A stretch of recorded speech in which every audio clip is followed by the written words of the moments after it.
My 30s have been a great decade. It was during this decade that I had my first child that I had with this guy. It was during this time that I graduated from my PhD. It was during this time that I also moved from the East Coast of the United States to the West Coast of the United States. We actually took a road trip for that. And one of the things I'm also proud of doing during my 30s was to build multiple income streams. And in today's video, I'm going to be sharing with you 10 income streams I built during my 30s. I'm G Nontra, and next year, God willing, I will be turning 40 years old. And sometimes it's easy to look at the things you've done and just think, I've not done much, I've not accomplished much. But as I was reevaluating, what I had done in my 30s, I realized that I achieved a lot, and I'm so grateful for all the things that I've been able to do during this time. So let's just jump right into talking about these income streams. The first and the biggest that you have probably heard me talk about multiple times on this channel was discovering freelance writing. Oh my word, once I discovered freelance writing, that's when a lot of things changed in my life. That's when, if you watch this video where I talk about how I became a six-figure writer, that's exactly what happened. Okay, freelance writing led me there. But prior to writing becoming my full-time job, actually I did freelance writing on the side. At the time I started freelance writing, I was a postdoctoral researcher at a university, and that was my side business. California is really expensive, so I needed to make some extra money, and that was the way that I made extra money to support the home. If you want to get started with freelance writing, I highly recommend that you watch this video. I'm going to link it in the cards. Second income stream that I built has been courses. All right, so I didn't used to take this particular income stream very seriously, but recently I have been, and it can be such a great passive way to make money, but it is dependent on building an audience. You can't really create a course without an audience, and that's what I think I was missing before, because I started creating courses somewhere in 2015, and because I didn't have an audience, nobody was buying it, and so I was like, oh, this business model doesn't work. And let me tell you something, if you ever try to start any income stream and it doesn't work, I want you to pause and think about why it didn't work. Some of them are really heavily dependent on whether you have an audience or not. And when I'm talking about audience, maybe a YouTube audience, an email list, a LinkedIn audience, something like people who are paying attention to what you have to say. You kind of need to have that before you start building a course. Unless you choose to put your course on MOOC sites like Skillshare or Udemy, where these websites sort of advertise your courses for you, most of the time you will need to build an audience. And even with Udemy and Skillshare, the bigger audience you have, the better it gets to actually sell your courses on there. So course income has been such a great income stream. I love it, again, because it's passive, and if you do a good job of nurturing your audience, you can sell it very easily. So as I'm talking to you, I can tell you if you're interested in freelance writing, after you watch that video, go check out the course, and that course is linked beneath the video, right? And so it really is a great way. Building it up front can be a lot of work, but then eventually it begins to sell passively. Income stream number 3, investments. Okay, now I didn't start investing until much later, and actually I didn't really start investing until I want to say 2020. And man, I kicked myself so much when I started learning about investing. And so if you don't know anything about investing, let me recommend this book for you. It's called I Will Teach You to Be Rich by Ramit Sethi. There are several books out there, but I think this is a really basic book. It's one of the books that I read that really helped me understand investing and all that goes into it. I'm still learning so much. I don't consider myself an investing expert, but when you start investing, you begin to see how it pays off. Now, of course, you have to be patient, because the market is the market, and the market is going to do what the market is going to do. We're currently kind of in a recession, inflation, we don't even know what's going on, right? But one of the things that I have learned from people that invest for the long term is that, well, they invest for the long term and they're not afraid of the ups and downs of the market. They don't try to pull their money out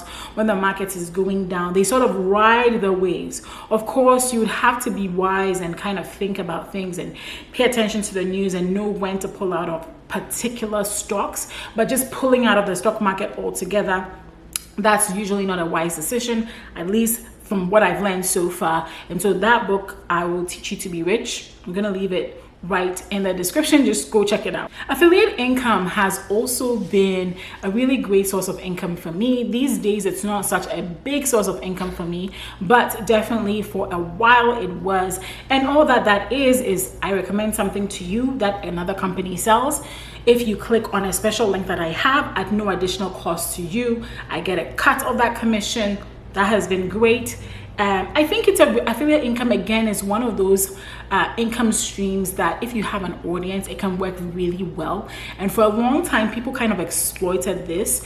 When I first started online, there were huge websites that were just built to be affiliate websites. Like they would pay money, they would like almost scam the Google system just to get people traffic to their websites. Eventually, Google did punish all those websites for various reasons, because people were doing it for shady reasons. But I think that the best way to make affiliate income is to really truly share links to things that you enjoy. So that's, I just did that. I just told you about I Will Teach You to Be Rich. It's an affiliate link to Amazon. If you go purchase that book, I'll get a few pennies. I feel it should be natural and not forced and not sleazy. So anyway, that's just my opinion on affiliate income, but that's income stream number 4. Income stream number 5, which I'm really enjoying right now in this season of my life, is speaking income. Okay, speaking income started becoming really prevalent in my income streams in 2021. And this was when I started building my business, my second business, the Bold PhD. I began to get invitations from universities and organizations to give talks, and these talks would give me money. And it's so nice because yes, I use my time and my resources to prepare a talk, and I may get paid $500, $1,000, something like that, in order to give a speech for maybe an hour to 90 minutes. And so it's really, and let me tell you that as I've learned more about speaking, there are people who will speak, and you don't even know who these people are, but there are people who speak for $10,000, $20,000 a pop, and they're killing it, right? They're doing it, and it's amazing for them. And so I find that if you have the time, and definitely if you have built the platform for it, right? I find that if you can build your platform around a specific niche or group of topics, that you tend to become the person that a lot of people want to invite to their events to speak on something. And especially if there are not a lot of speakers in that particular niche, because when I started a Bold PhD, I realized there weren't as many speakers in what I was doing, and so I began to position myself as that, and that has been super helpful, and I'm so grateful for the opportunity to make money from speaking. Ebook royalties are the next income stream I want to talk about, and that one makes me so happy because I am a writer, and I don't know, but there is something special about making money from my books. There's just something amazing about making money from my books. And so I'm really grateful for the income I've been able to make selling my books. And I do want to mention that I not only write under my real name, which is Gertrude Nontra, but I do write under a pen name. I haven't necessarily revealed it here because I don't think I'm ready to reveal it yet. But yes, even under my pen name, books are currently selling, and that makes me super excited. I'll share more about that in maybe future videos. And for those of you that are thinking, about self-publishing, I highly recommend it.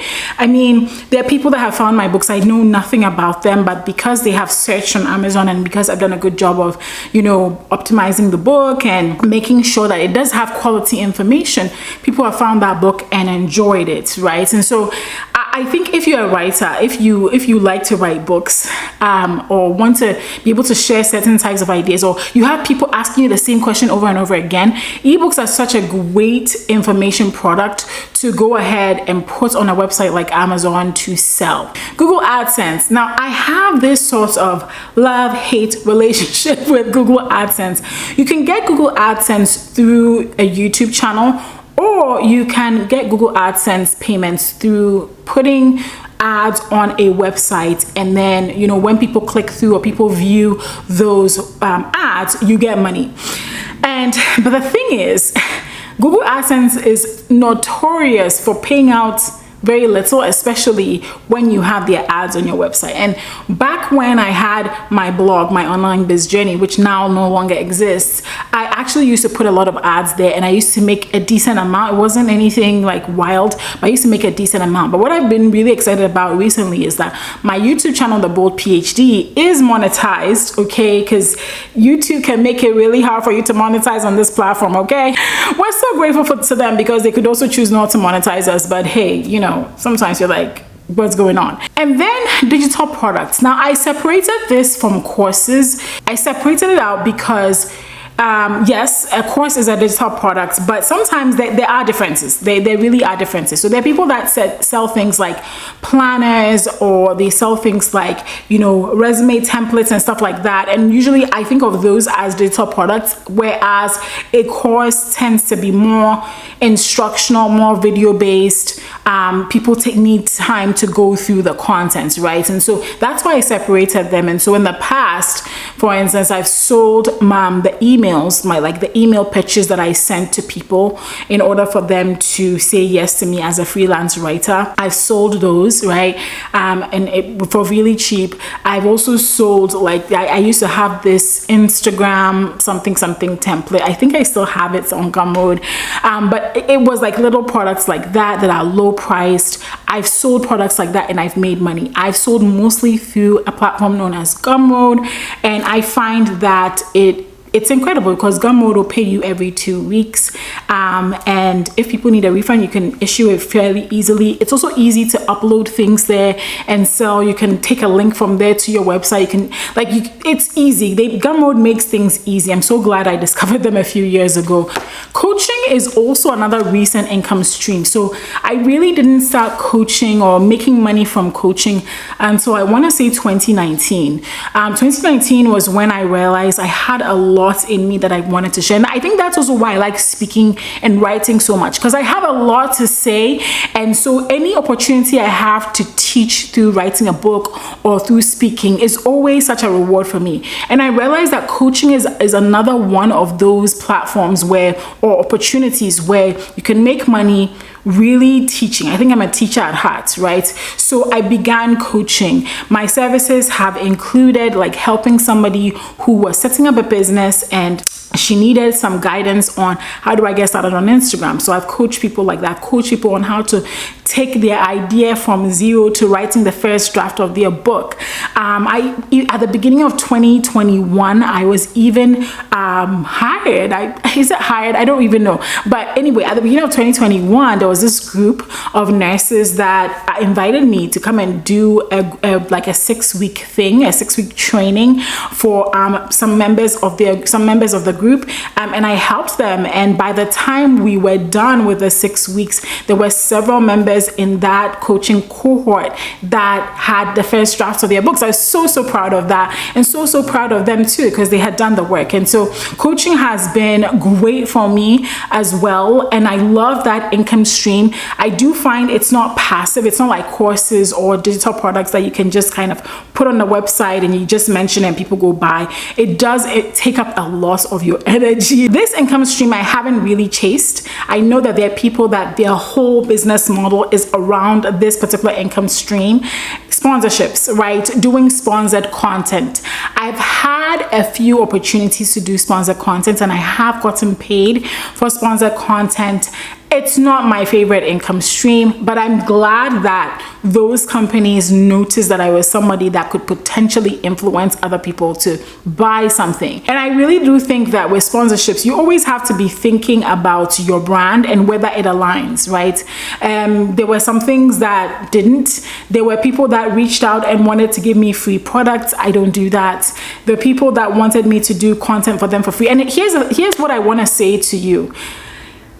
if you want to do sponsorships, okay, if you end up building a brand and you want to do sponsorships, please ask for money. The reason, unless it's something that you absolutely really want, then maybe you can take an item or a gift for free.